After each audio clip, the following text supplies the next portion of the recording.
and welcome everybody to the Pokerfuse podcast. This is special edition 2 coming at you on June 20th, 2019. I'm your host, Mike Gentile, along with my co-host, Nick Jones. Nick, how's it going this fine day? It's going very well. I'm glad I was invited to this special edition as I was cut out of the first one.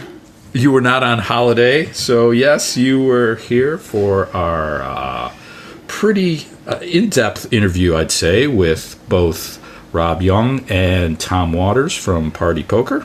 Yeah, to discuss all the kind of ecology changes, fair play changes that they've been making. We had a pretty in-depth hour-long interview for you guys, which, I think we touched some really interesting points. Yeah, so without any further ado, let's dive right in and pick up our interview that we did, and we'll catch you on the back end.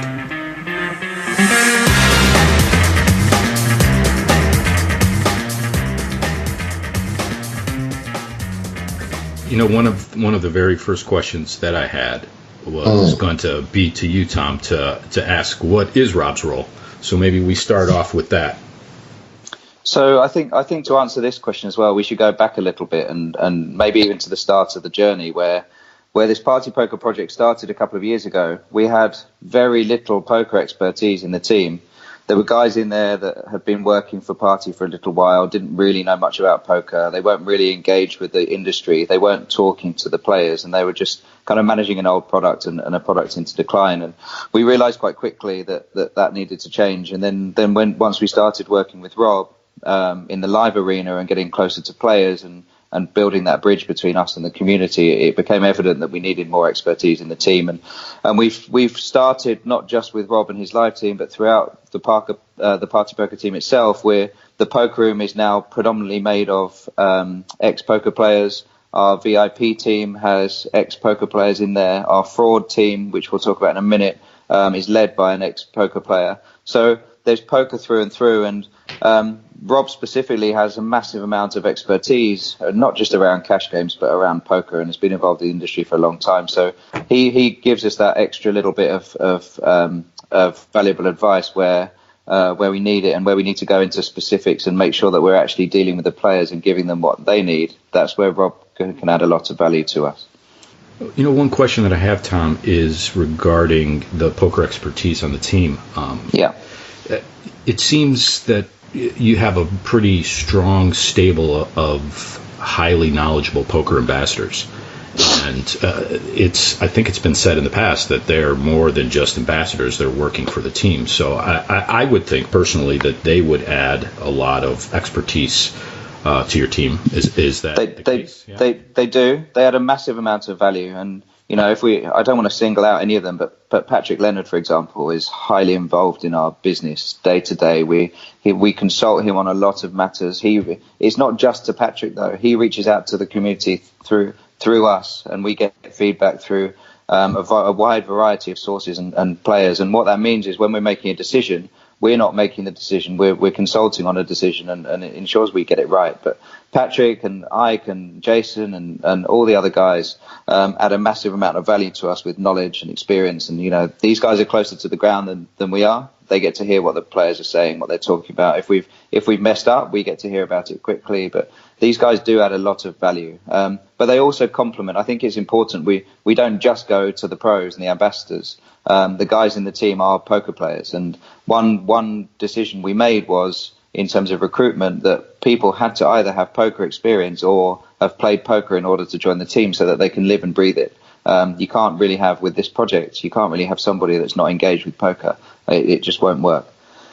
Okay. Well, why don't we dive into the topics, the current events, the topics at hand, which have been largely revolving around the role of HUDs and tracking tools. What can you tell us about the changes that are being implemented?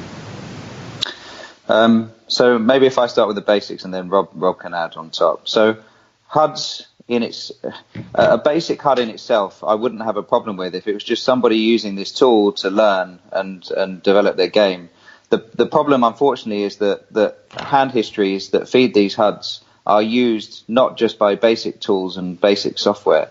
They feed bots, they feed more sophisticated tools and charts.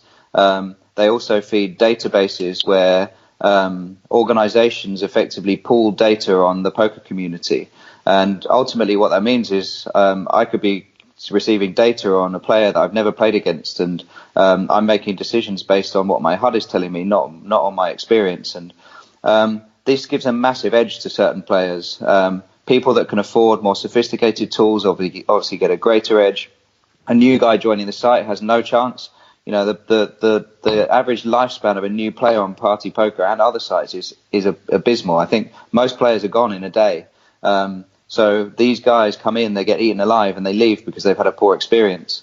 So HUDs are just a part of that. It's seating scripts, HUDs, bots, charting tools. All of these things are a negative, and they're a drain on the poker ecosystem. And it's leveling the playing field here. So we've had to remove hand histories from the client in order to stop these downloadable hand histories from the client in order to stop these tools working. And I think the one point we should make absolutely clear is we are not removing hand histories. We are making hand history available to our players that they can review back up to 90 days of gameplay. So they can learn, they can go back, use the hand replayer and learn. They cannot download the hand histories because that is the evil that feeds these other tools. That's what we are looking to prevent. And we are working in other areas to help these guys learn. So My Game is a tool that we've just launched recently on cash games, and tournaments is coming very soon.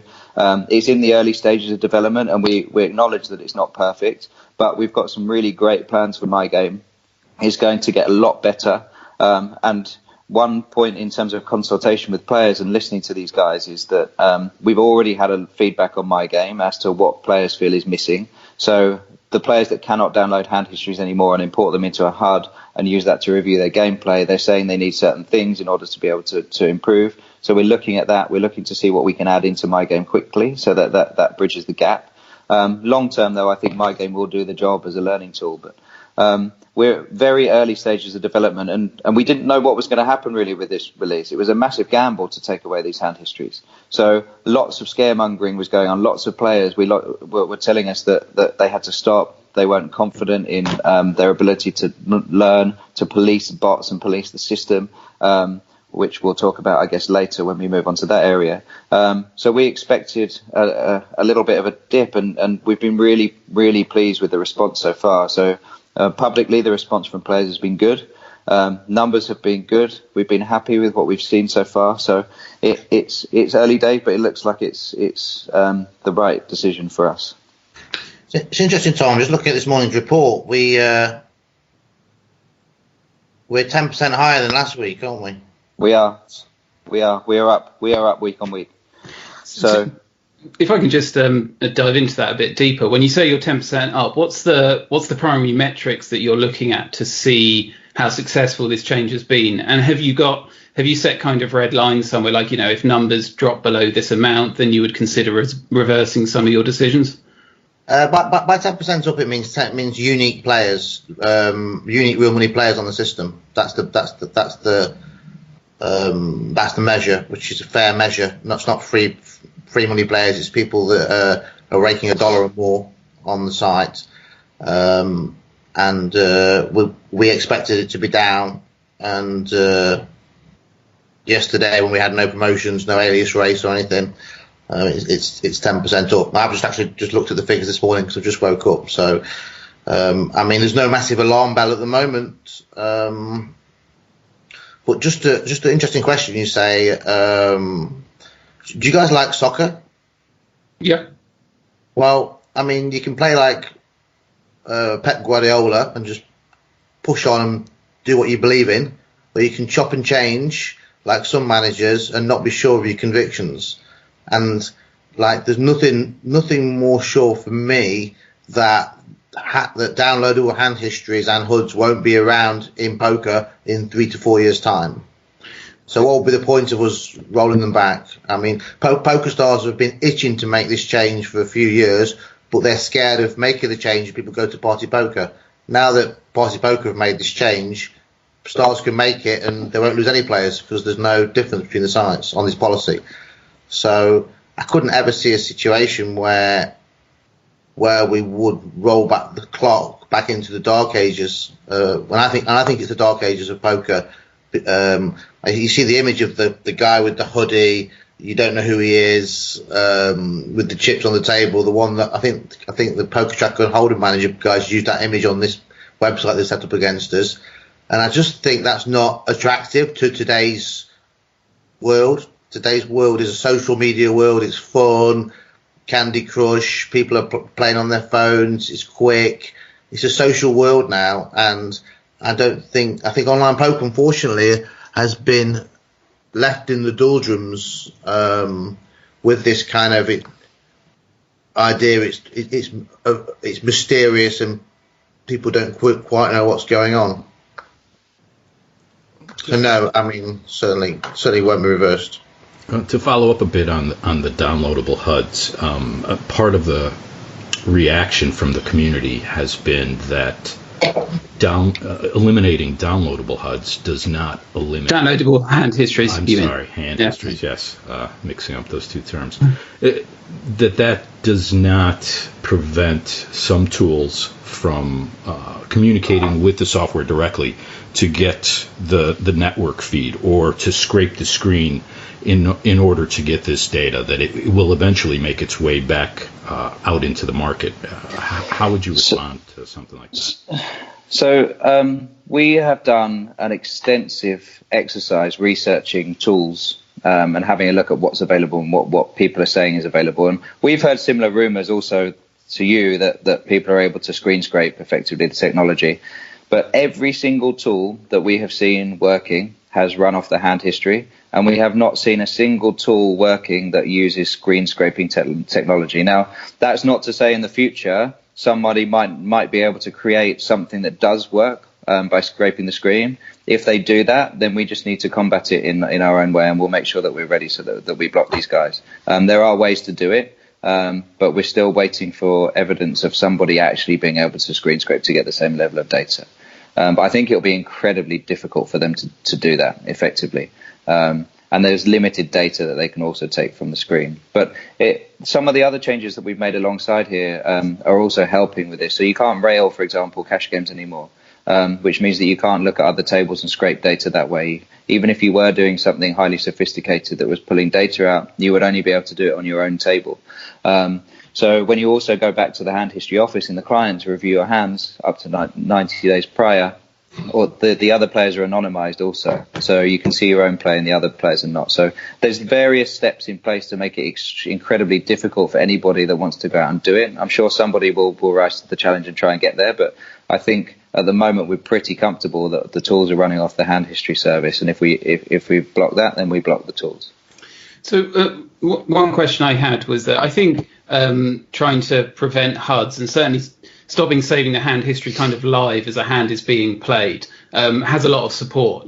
And we've seen a lot of other sites, definitely Partypoker is the largest so far, that have tried to prevent HUDs. But I think a lot of people feel that the next step, which is not saving the hand history to the hard drive at all, let's say 24 hours later or 1 week later, to allow them to, track their own profit and loss using a third party tool, is kind of a step beyond that.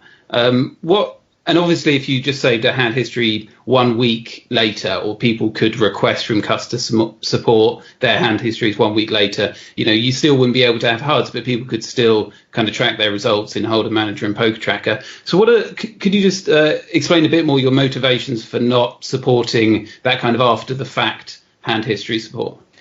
Because I think we can do it ourselves. I think we can provide that data ourselves to players, and this is part of the My Game development. So what you're talking about there in terms of being able to give a player a summary of his gameplay, we're looking to be able to do that. Therefore, why do these people need these tools? That's the question in our minds. And also, as soon as players can download hand history, it gives rise to the possibility of that hand history being shared. Who knows what can happen, what level of detail these databases need in order to incorporate this in there. People could sell it, they could give it, it could be misappropriated in some other way. And I think it's just a risk, and it's a risk that I feel that we don't need to be taking at the moment. I think I'd like to make one point as well about this idea that we want the recreational players to learn how to play poker. That's why you must give hand histories. I mean, let me just read a conversation. I won't say any names that I had last night. Rob, are you not going to reverse this hand history decision? I cannot analyse my game. This is from one of the world's best online pros. Nope, it will not be reversed. I can't see Party reversing it for at least 2 to 3 years, unless the site. Let's just scroll it down. Yes, but casual players, they like to see their hands and want to improve their game. You're taking that away from them. Don't get me wrong. Obviously, the reason I'm asking for these hand histories is for me to work on my game. And I thought, well, you have the 90 days in the client. What's the problem? What are you doing with these hand histories? Are you running some sort of tool? Yes, I am using a tool. What tool are you using? I am using ATM, PT, H2N, C2C, and HRC. No, you're not having hand histories. And then one guy's come on and put, I can't believe you're even asking Rob these questions when you're listing all those tools. So, these pros that are saying to us, guys, we want the recreational and casual players to get better at poker, give us our hand histories. It's bullshit. These guys are running hands through algorithms, solvers, bots, the highest levels of intelligence, and coming up with solutions on how to play against opponents. So would you say one advantage then of not storing these hand histories is to make it harder for people to study their own game? I think it's going to... No, they're not studying their own game. They're studying their opponents and looking for leaks in their opponent's game with high-level solvers. So when they play against their opponents, they know exactly when their opponent could be a little bit weak and they could push the EV against them. So they're not studying their own game. It's not true. These guys that I deal with are the best players in the world. They want to study your... But you're not, so they want to study your game. Couldn't that be combated by just anonymizing usernames, aliases? You mean anonymizing usernames on the client or anonymizing hand histories? Yeah, so either.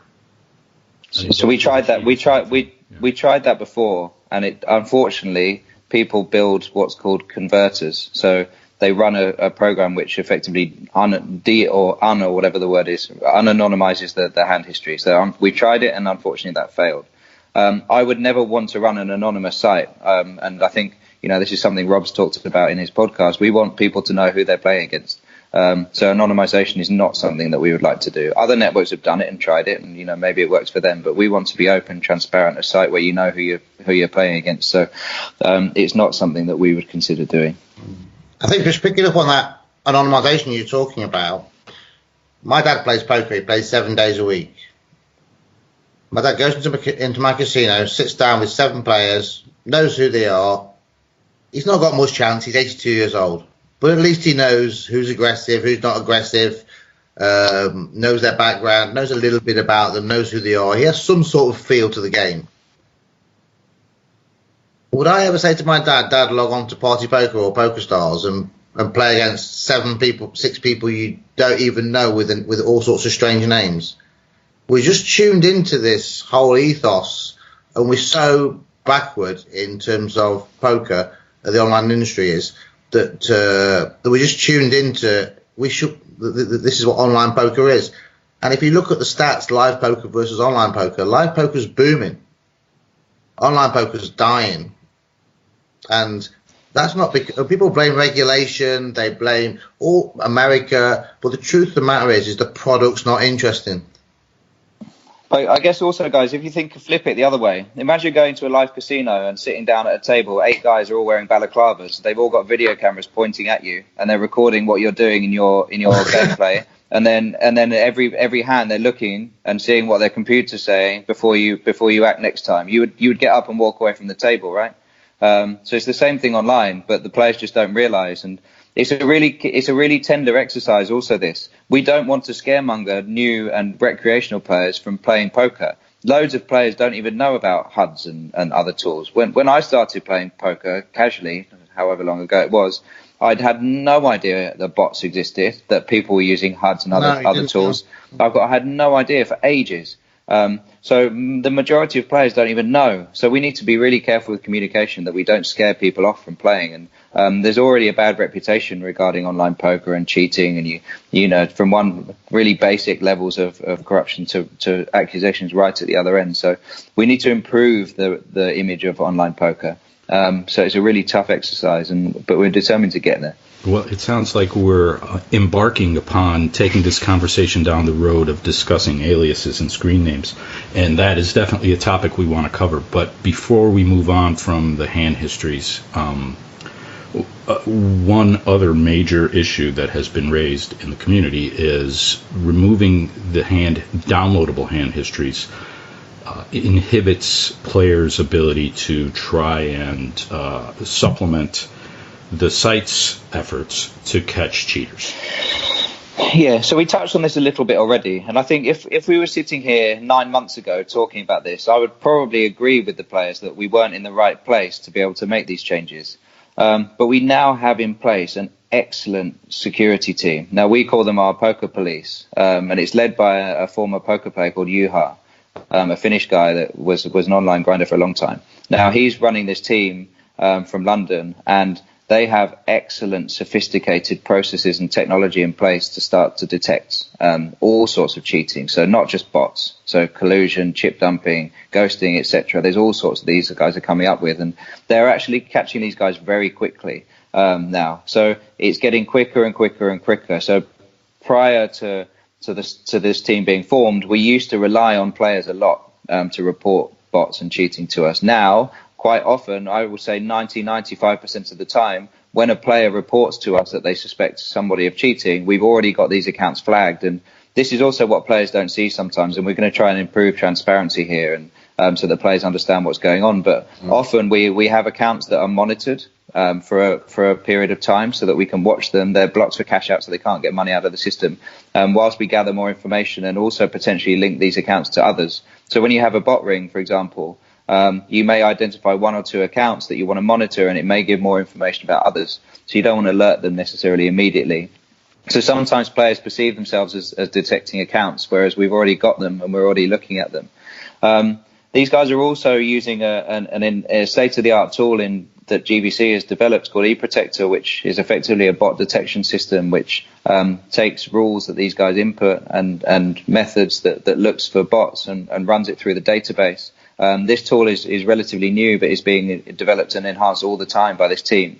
And they're also working with a small team of external poker experts that, for example, look at players that are playing perfect GTO and run algorithms and clusters on these groups of players to make sure that we're covering all aspects. And these guys are picking up very, very quickly any kind of cheating or immoral activity. And if you look at our PR and the numbers, you'll see that the actual value of bots and the number of bots that we're catching each month is going down because they're giving up. And I think one big bot ring that we detected towards the end of last year, their guys have stopped trying now. So those accounts initially tried to come back again, and they've just given up. They're picked up too quickly. They're looking at other sites. And if you also do a bit of digging, there's various forums out there where players are saying, guys, party are picking us up very quickly now. It's not a safe place to run your bot. Where should we go? And they're talking about going to other rooms.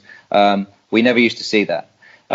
So I'm not saying we're perfect at the moment, and we're looking to increase transparency with players as well and explain exactly what we're doing. We will start communicating to groups of players, explaining the processes we go through when an account is reported to us, what we do about it, and how thorough we are, and whether or not we block that guy at the end of that process is down to the data we find. But I'm confident that we have a very, very strong team in place, and these guys are doing a very good job in terms of policing the network. And it's going to get better. We will beef up this team, and the eProtector will become more advanced, and this area is just going to become stronger and stronger for us. You know, in the area of third-party tools, Rob, I've heard you say in previous interviews that it's not just the execution of what happens, it's the image. So with HUDs, for example, it's not how much of an advantage it gives players, it's the impression that it gives recreational players. I would ask the same thing about trying to detect cheating is, while you guys may have everything under control, the impression out in the community is that you're asking them for a lot of trust. How can you give them more comfort, or what? You had mentioned additional transparency, Tom. What kind of things do you have in place or ideas to further that? I think the first thing is Tom's been a lot more open than I would about this. I mean, for me, we shouldn't say anything about security, because why tell the people we're trying to catch what we're doing? I'm a street fighter. You know, I don't want to give these guys any edge over us. I mean, we have people, and I have people that I pay to be in all these bot groups and these cheating groups, just sitting there feeding me information. You know, I'm out there in the community knowing exactly what's going on. I've offered rewards for software that can crack Partypoker's hand histories. There's various things that we're doing to make sure that the place it's a safer place. And I don't really ever want to be discussing too much, but I mean, as Tom says, we have an internal official Partypoker department, and we have an external risk department, which is an agency of elite poker players who are working for us undercover and analysing what's going on the site. So we have two, internal and external, and they work together. But how they're doing it and what they're doing, I think, is our business, and I don't want to give any edge, not 1% edge to these cheats. But one of the things that I will talk about is this week I'll be announcing that myself personally is setting up a new agency called hashtag Fair Play. And I'm going to invite all live casinos, all live tours, all online poker operators to join and become members of this organisation. And we all agree to share our risk data.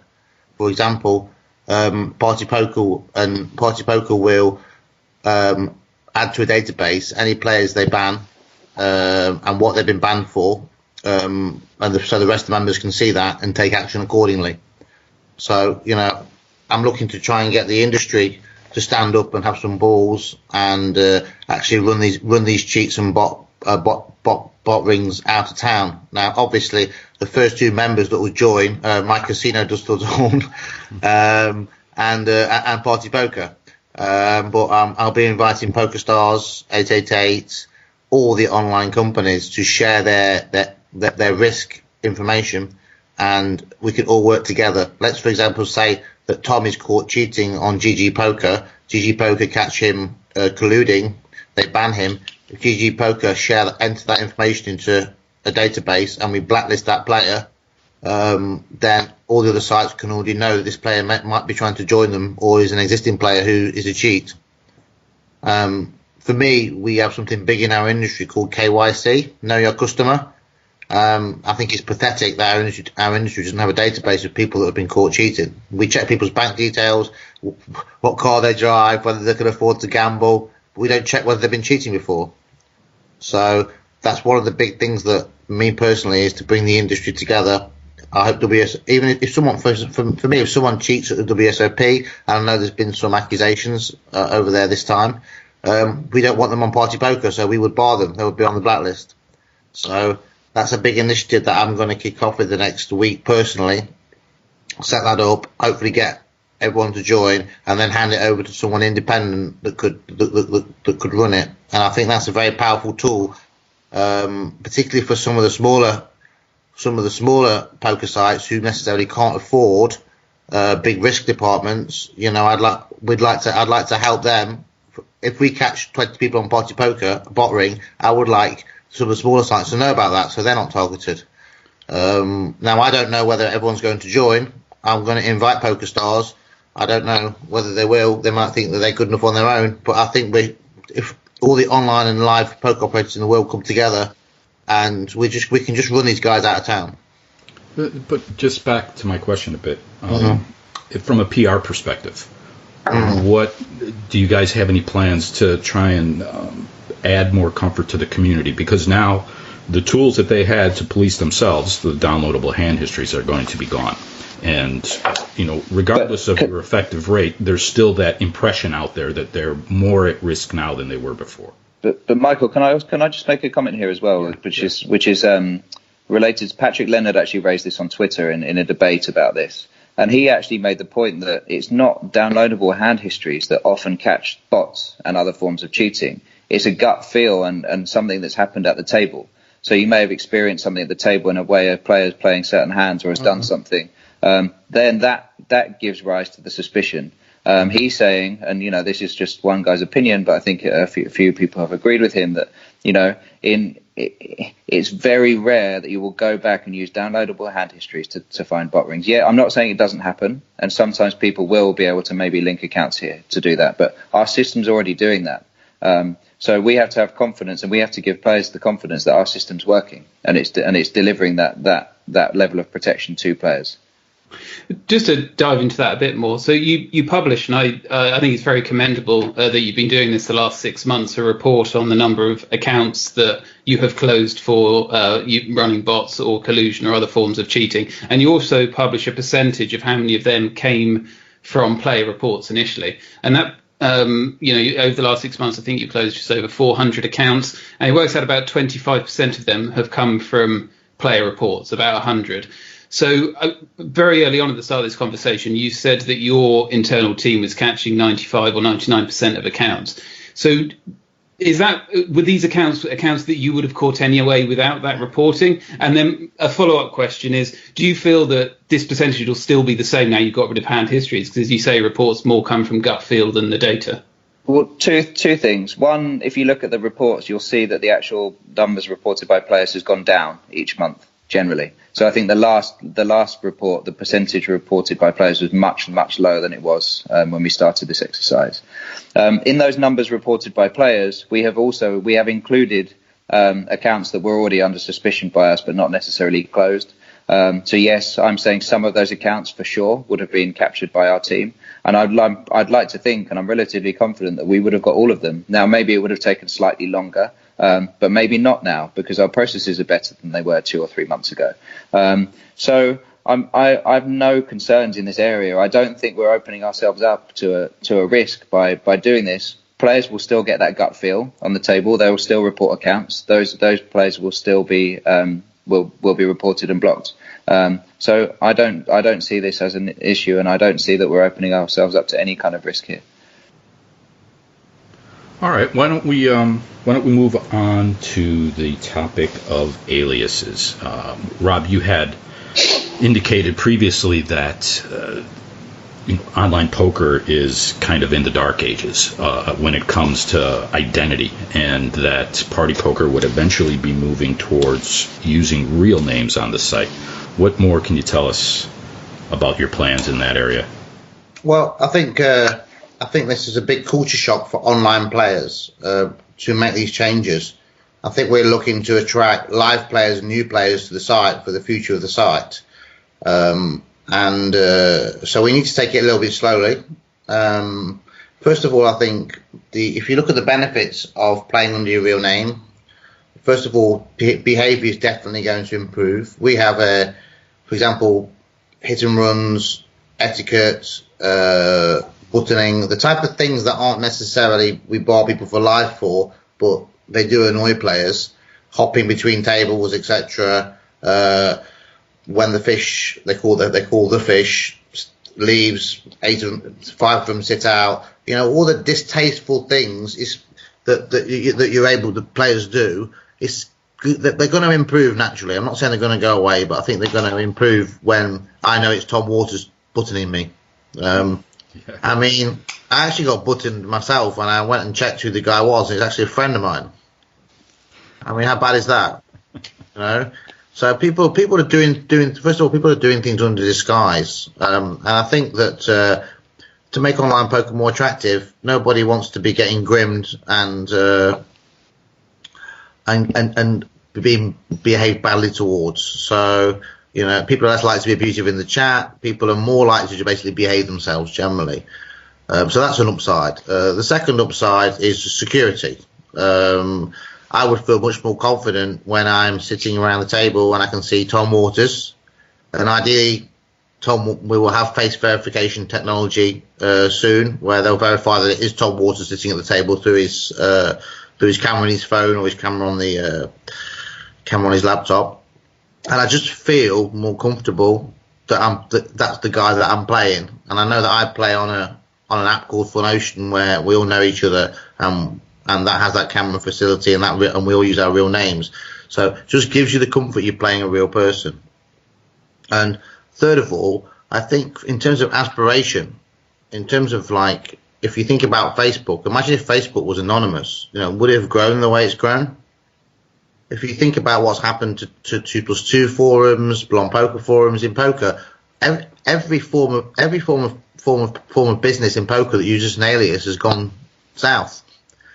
The poker forums that used to be able to charge for advertising, become big affiliates, they're dust now. Effectively, they've been taken over by the Facebook groups and social groups where it's real people talking together and knowing who each other is. The fourth upside is community. Certainly for me, we're going to make the Partypoker live satellites real names, so you can get used to playing the same guy each night. You know who he is. You might have played against him in your casino. You see him at a live event, just to build that community and that fun back, and that endearment back into poker. So there's a few of the upsides, and obviously I could go and list 5 or 6 more, but I won't continue. Now the downside. Rob, just quickly on your last point there, and I think something that makes it very relevant when you're talking about live. When you go into a live tournament, you look at the screen and you see everybody's names, what their seating position is, who they are. Yeah. Why in terms of qualification for these or online day ones for these events, etc. Why are players hiding under an alias? If you think about it, it's absolute common sense for you to know who you're playing in these live events, and it just joins the two together. I think with the live, it's going to be more popular to have real names. It's where you're in the murky world of particularly cash games where people won't want to expose who they are. But if we look at the downside, what's the downside? The downside is that someone knows who you are. If you give them a bad beat, they can find you on Facebook and send you a nasty message, but you're on Facebook anyway. The downside is that someone's religious and it's against their religion to be gambling, and they're gambling. Well, really, that's their decision, isn't it? They're doing something against their own principles. The third thing is that somebody is a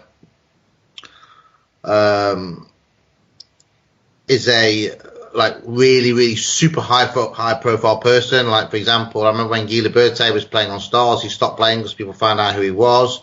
I mean, that's one in 5 million people anyway.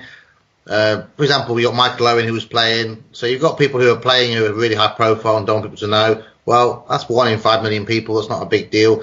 So there's not actually a lot of downsides compared to the upsides. I just think it's like so sensible to know who you're playing at poker. I can't really I'd like you to try and come up with an argument against it. I would personally welcome the change. I have heard some concerns. Privacy issues, for example, is one. I know, especially because online poker is global, then you have to adhere to the privacy regulations or laws of several different jurisdictions. I'm not sure how that would play into it, or if that would limit or in some way inhibit the rollout of a plan like that. But I don't think there's anything in the regulations that says we have to mask a player's name. I mean, if we were giving out data about their win rates and loss rates, then that's different, but we're not. And all of the data is kept private. The only thing that's displayed is their name. So we're not. I don't believe from a regulatory perspective we've got any issues at all.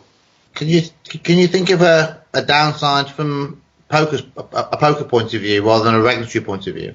Well, yeah, go ahead, Nick. I was just going to say, I think, and we've already touched on it, but a huge concern, I would think, is just that it will be very unattractive to new players. Having to sit down with your real money and know that someone can look at you and see how much you've won or lost could be a big turnoff. But how can they see that? Well, even if I'm just sat at the table and they see me go through a couple of buy-ins, I think a lot of people might enjoy the anonymity of being able to blow off a few stacks.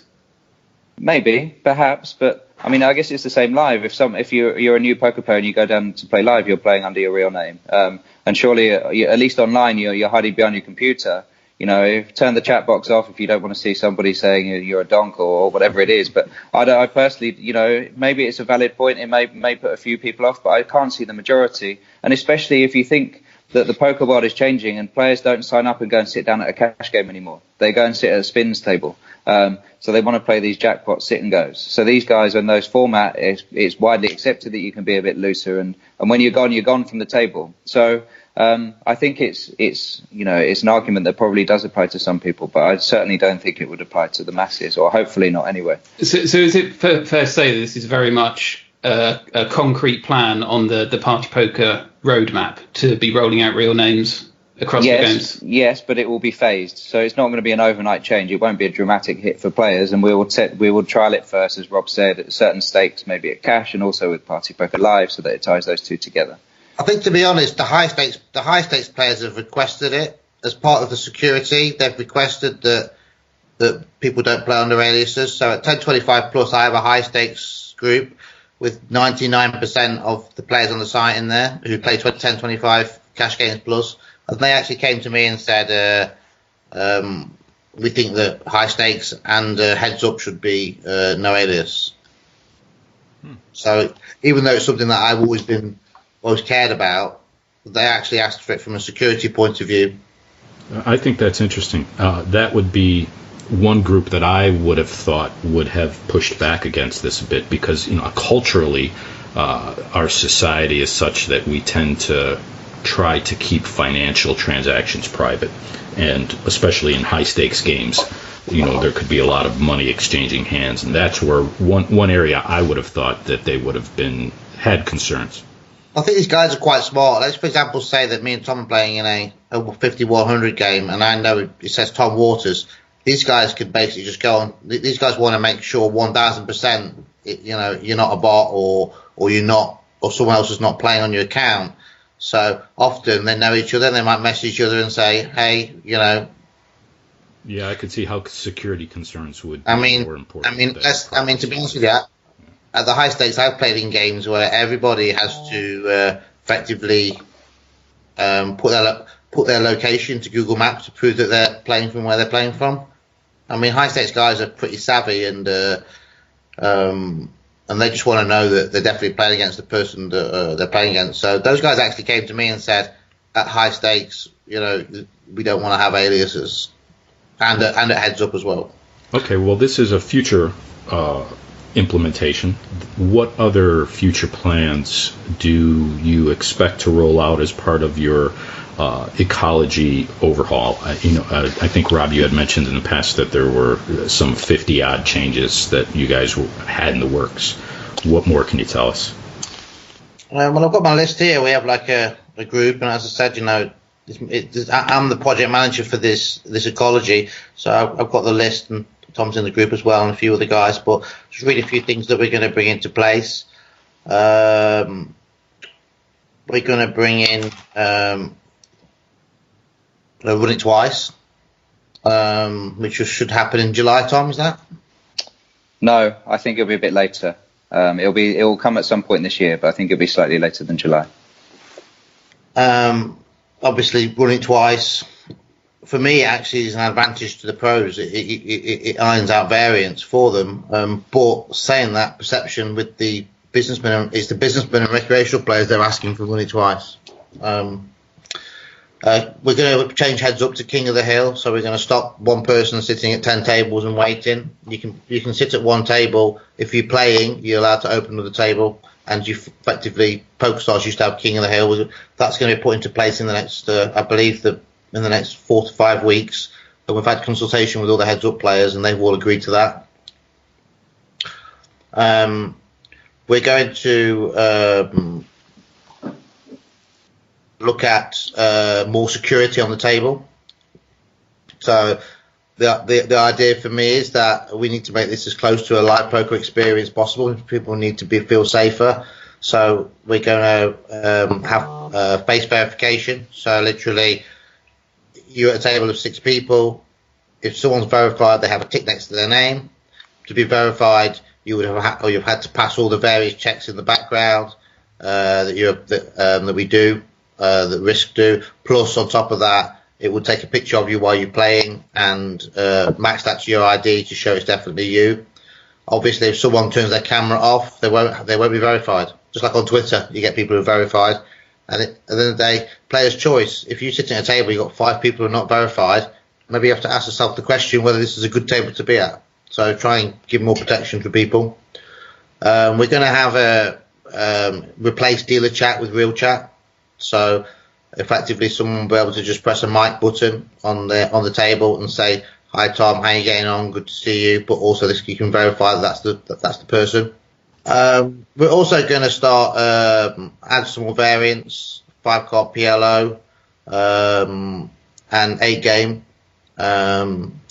to bring some of the non-LN type games in here. But I think one of the biggest changes we're going to be making is how people play on the table, and this has taken us some time to do because of regulation. But effectively, we want to make it so Tom sits at the table. He can't just sit there for one hand and leave. So say Tom sits at a 1-2 cash game. He's agreeing to basically play for, let's say, 5 orbits. So he can't leave until he's played those 5 orbits. If Tom wants to leave the table, he clicks "I'm leaving," and it puts an L next to his name so everyone knows he's leaving the table. A bit like in a live game where someone says, "Hey, I'm going in 15 minutes, guys." And maybe Tom plays for another 5 minutes before he can leave. So the idea with this is that we're reducing the amount of hit and runs, and particularly reducing the fact that when the fish or the mark or whoever leaves the table, we're stopping the sit out. The third thing around table etiquette is we're not going to have sit out. We're going to have auto post. So effectively, during a session, an hour, let's say, you will have X amount of sit outs allowed. Once you go over that, you auto post. So you can't just sit at the table and wait. So these changes from me will make the flows of the cash game much better, and stop some of the bad behaviour that's going on. So I mean, there's about 50 changes here. I just listed off randomly 5 or 6 of them to give you an idea of what we're trying to address. But security is super high on the agenda. We want customers to know who they're playing and be playing against that person.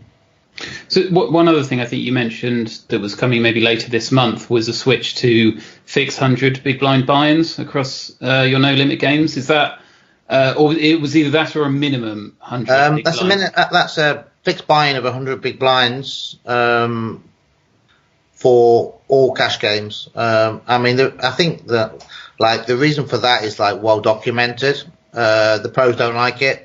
The pros want Tom to get frustrated and step up to the higher stakes and blow his money off.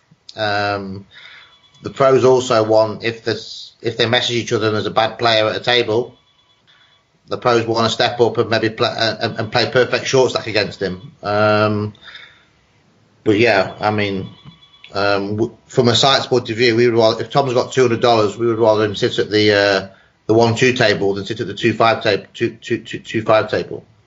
So I don't really understand. Again, this is where the pros, they kind of make me feel a bit sick again when they say, "Oh, you're changing it to 100 big blinds." That's really bad for recreational casual players because they like to take a shot. I mean, that's very similar to when they're saying about the hand histories. "Oh, you're taking away the hand histories. The recreational casual players need them." Kind of makes me puke a little bit when they're kind of using the recreational casual players who they're trying to be as an excuse for our policies. So I can't think of a single reason why 100 big blind minimum would be bad. All right, good. Tom, some questions that we have for you involve the U.S. market. Sure, you guys love the U.S. You always ask about the US. Every topic, there's the US is tagged on the end. Sure, you can ask about the US, but I mean, maybe this is not the best way to put it, but it's not that interesting, the US. If you think about the US market now, it's pretty much exactly the same as it was 5 years ago. Plus, in a way, it's going backwards. So, you just start talking about shared liquidity between Nevada, New Jersey, and Pennsylvania, and then all of a sudden this Wire Act thing happens, and they say, actually, fuck you guys, you can't do it because you can't pass money across borders. It's just a frustrating market, and it's a massive opportunity for GVC. US is a huge opportunity. The estimates of the market size for online gaming are phenomenal. I can't remember the exact number, but I was astonished. It's going to be enormous for sports. But for poker, I think, yes, there is an opportunity there in that market. However, the opportunity only really materializes when the big states come in and they share liquidity. You need California in there, you need New York, New Jersey, Pennsylvania, Texas, all of these states together, working together as a shared liquidity market. I guess a little bit like what they're doing in Europe with France and Spain and Portugal. That's the model that they have to adopt in order to be successful. Or go, and the dream is the US legalizes everything as a whole, right? All states. But I think, there's slow movement, there's slow progress. It's slower than I expected, actually, after the Wire Act changes previously. But we are looking at the market, and at the moment we're just waiting. I think there's no point in us trying to take our .com or .eu strategy into the US at the moment, because the market size is relatively small. We have a Nevada license now, so we will be looking to do something there at some point. I'm not sure what or when. But there will be movement, and as and when the other states open up, I think that's when we start to get a bit more interested. But we do have a dedicated US team that are sat out in America, and they may look to do some stuff in the short term, and then maybe we join them with a bit of expertise in the longer term. But we've got Pennsylvania launching in under 30 days. What are your plans specifically for that market? I mean, I don't know is the honest answer, because I'm not involved on a day-to-day. I know that there's a lot of activity happening. There's a lot of focus from GVC with regards to the US, but from a poker perspective at the moment, it's not sat with me. So at some point we will get excited about poker, but I don't think now is the right time. Okay. Let's see, what direction do we want to go here? If we were going to finish with just one more kind of discussion, I'd like to talk a bit about kind of what you guys have done in terms of live in the last year, and where you want to take it in the next year, and how you see it kind of supporting what you're doing online. So do you see live events as kind of a conduit to introduce the brand and bring people online, or is it more the other direction where it's a way for your online players to experience the live scene, or is it bi-directional? Well, it's bi-directional, of course, and I think just to give you a statistic, we have 110,000 people that have played a live event, a Partypoker live event, since Partypoker Live was launched. 27% of those people play on Partypoker every 30 days, so there is a reasonable crossover. Well, there is people who play live who just will refuse to play online. But it's quite a healthy number that 27% of our 110,000 Partypoker live customers do play on Partypoker once within 30 days. I think where live goes in the future is. I think our partnerships are important with WSOP and WPT, where we can offer those events for our online customers, and also market online at those events. But we don't have to necessarily take our whole team, etc., because they've already got their own infrastructure. And I think our main focus will be to have the millions of events which I see as advertising rather than acquisition. So keeping the Partypoker brand across those 6 continents. And I think the overriding strategy with live again is to make it more fun and try and make it more convenient and more easy. If you look at the recent initiative we've done for main events, where you can play the first 20 levels on Partypoker and you're in the money, I don't know whether you guys saw that piece of news. Mm-hmm. Yeah. It's looking at, for me, initiatives where we can make poker more accessible to people, and we don't just accept the status quo. Let's, for example, say the WSOP main event. How amazing if you could play like Into the Money online, or turn up and play in Rio, play at the Rio. I mean, God knows what field they would get if you could do that, because giving up 9 days is a lot for people, you know. So I think like the focus on live is to again make poker more accessible, and try and persuade these live players to give party poker a shot. We've seen the relationship between Party and WSOP, for example, start to develop more recently. What can you tell us about there? We noticed that there's going to be some online circuit series held on.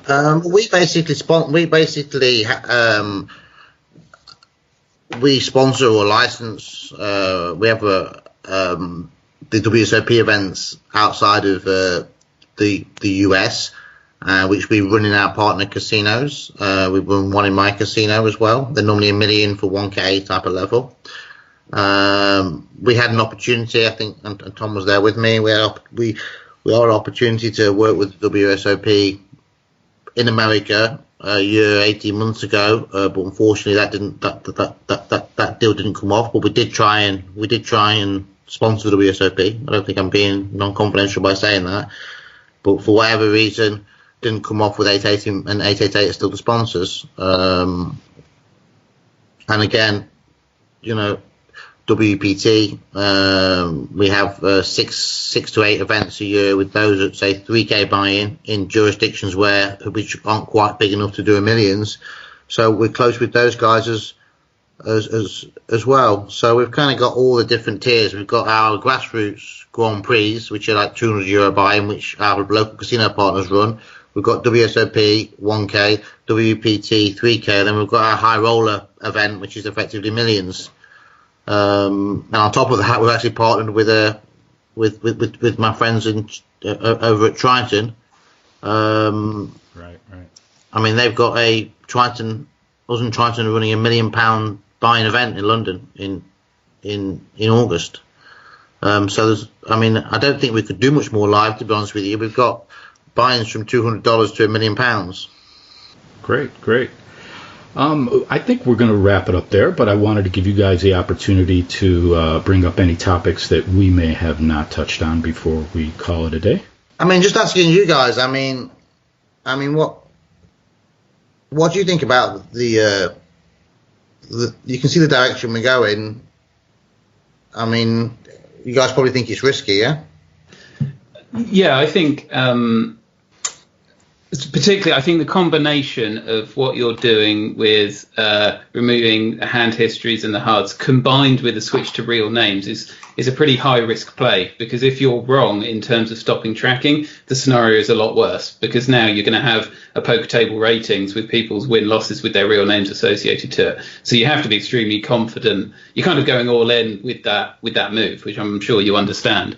And I think there are a lot of people of all player ability who like third-party tracking tools because they play on multiple sites, so they want to see their profit and loss across multiple sites. We actually have a product ourselves for daily fantasy sports, which does exactly that. You can upload your basically hand history results across sites. They just want to see how much they won and lost. It's useful for tax season. It's useful for lots of things. So preventing that, I think, is a significant negative to a plan that I understand. Obviously, from a business perspective, I think it's probably a good idea. I'd be surprised if it doesn't make sense.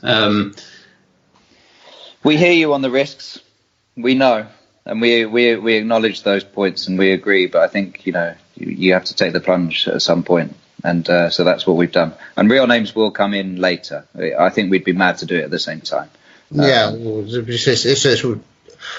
It's a slow approach, the real names, and ultimately, if players turn around and say we don't like it, we're not going to roll it out. I mean, we didn't roll out HUDs and hand histories without significant consultation. We polled 2 years ago, 50% of people wanted to keep HUDs. We polled a year ago, 40%, and now I think my vote, which is 9,500 unique people, 29% want to keep HUDs. So it's actually, we've seen HUDs become less popular over the last 3 years. Maybe if we'd done it when 50% of people wanted them 2 years ago, maybe that would have been a bit too soon. But we have seen a trend. I mean, to go 50%, 40%, and now 29%. I think that's quite strong movement. And bearing in mind that when I do polls, they're very red grinder centric. The people that are replying as well. So I think we're kind of not massively risky on HUDs. I think we're a little bit risky on hand histories, and we need to come out and prove the security is going to be the best. And the thing I touched on you earlier about getting all the sites to work together as an industry to kick out all the bots and cheaters. If you're sitting at home and thinking about like organising a bot ring, you're going to think twice if you know the whole industry is against you. I think you can try and make money in crypto or do something else. And just like I want to make one last point, the people that we catch that are using bot rings or cheating, some of these guys have never played a poker hand in their life. They're data analysts, they're computer geeks. They're not necessarily poker players that are cheating. And I think that's something that's not that people don't think about. So effectively, I'm sitting at home, I want to make money by cheating. I'm looking at any opportunity as a cheat. And if we make it hard to cheat in poker, these guys are going to go and try and cheat somewhere else, you know. I think our biggest cheat had never played a poker hand in his life, Tom, yeah? We were talking about him yesterday. As far as we're aware, yeah. Biggest ever cheat, never played one hand of poker. Are there any efforts to follow up the prevention of cheating or the detection of cheating with prosecution? It's very difficult. It's a question actually that one of my fraud guys asked me the other day in a specific case, and I can't comment on that case, but ultimately I think what our responsibility is to pass that information on to the regulator, and the regulator can then make the decision on whether or not they feel that person should be prosecuted. Now, obviously, there's different forms of cheating and illegal activity. Money laundering is a totally different situation. So we have responsibilities there to report any cases of money laundering to various financial authorities. So in some cases, detection of cheating will lead to prosecution. In other cases, it will be a report to the regulator where they decide to proceed or not. Okay. Guys, I think this was very informative. Great. It turned out really well. Yeah, thanks, guys. Thanks very much, guys. Thanks, guys. Thank you. Good. Bye-bye. Bye-bye.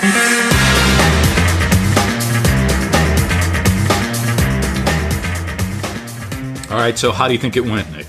I think it went too well that now we've got like a week of having to write a bunch of associated content around this. Because, I mean, there's half a dozen interesting news articles that we need to be pulling out of that. Yeah, there was definitely some interesting information.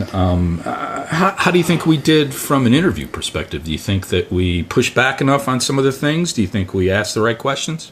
I would be interested to hear our listeners' opinions on that, because this is new for us to be doing interviews kind of on a live record. So we've done obviously a bunch in our 8-9 year history of running Pokerfuse and Poker History Pro, but always to turn into written content, never audio content. So it was a very interesting experiment for us. Would definitely like listeners' feedback. I think it was good. I mean, it was ultimately a conversation about their opinions and justifications for what we've done. I think we raised some interesting counterpoints to help them explore the topic further, but it wasn't, it's not a stage for us to voice our own opinions on the matter.